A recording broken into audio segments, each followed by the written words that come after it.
Morning all everyone guys, nandito ako guys sa aming probinsya guys at mayroon ay pumunta dito sa amin sa lugar namin sa Tubod Kilikili ay si Mr. Michael. Siya po ay supervisor ng Kinmer. Siya po ay pumunta dito para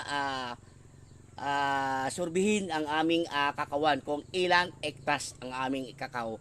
Ang hectares sa aming kakawan guys nasa 7 hectares. Kung bilangin mo ang puno ng kakao, nasa 4,000 ang puno. Makikita niya guys kung ano talaga ang produkto naming kakao.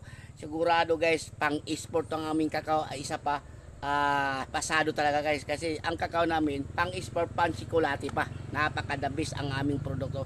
Kaya nga samahan po niyo ako guys sa aking pag-survey. Kasama ko ang aking kapatid. Ako ang taga-video. Aking kapatid ang mag-guide, papunta kami sa aming kakawan.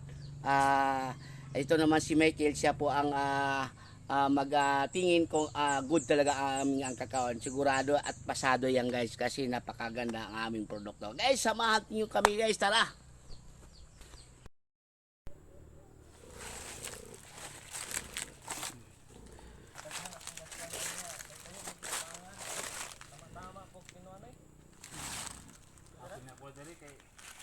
Dari naman tama mong kakao. Sakay naman. Tama po area. Dari apa nang ito?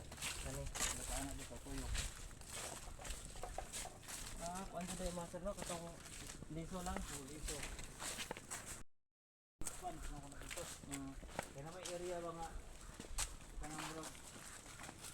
Nanan pa. Ito makamis pa no. Ano ni ko? Season daw ulan nga ni. Trial lang eh. Oh, trial lang nga. Ini trial lang ni. Hampir ni sa kuan. Brazil ni tanan. Brazil o kining kuan. Kining kuan niya. Ano sa ni?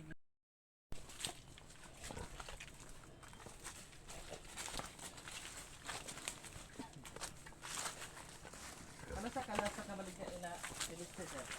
Dugay na ito kay Arlene. Kay katong nga time nga nag-supply ko dito sa iya, puro man sa Baliban ba kay wala lagi kwarta. So ang katong nahitabuan to, nagwarik-warik na lang mi. Nagwarik-warik na ang pagsilaon. Tas-tukas na gud. Kanang hatag ni sila adaptment nga dako-dako ba? Oo. So para sa nang magbulyong kay asaw naman gud ang problema man gud sa survey na kanang nagbari ilang survey sa area. Ito na pod ang bunga. Napagyapoy bunga panagsa. May abono ka na sir? Wala. Wala siya. Nang wala ka na Mananap niya sa una nga gamit.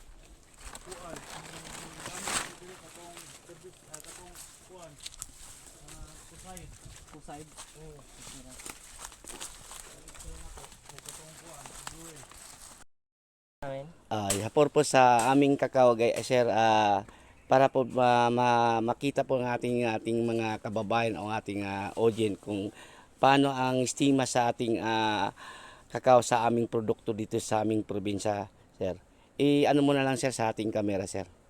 Sa amin talaga sir, yung purpose namin is to evaluate the area, to Okay. know the volume, Yes. and other technical activities is the company will provide.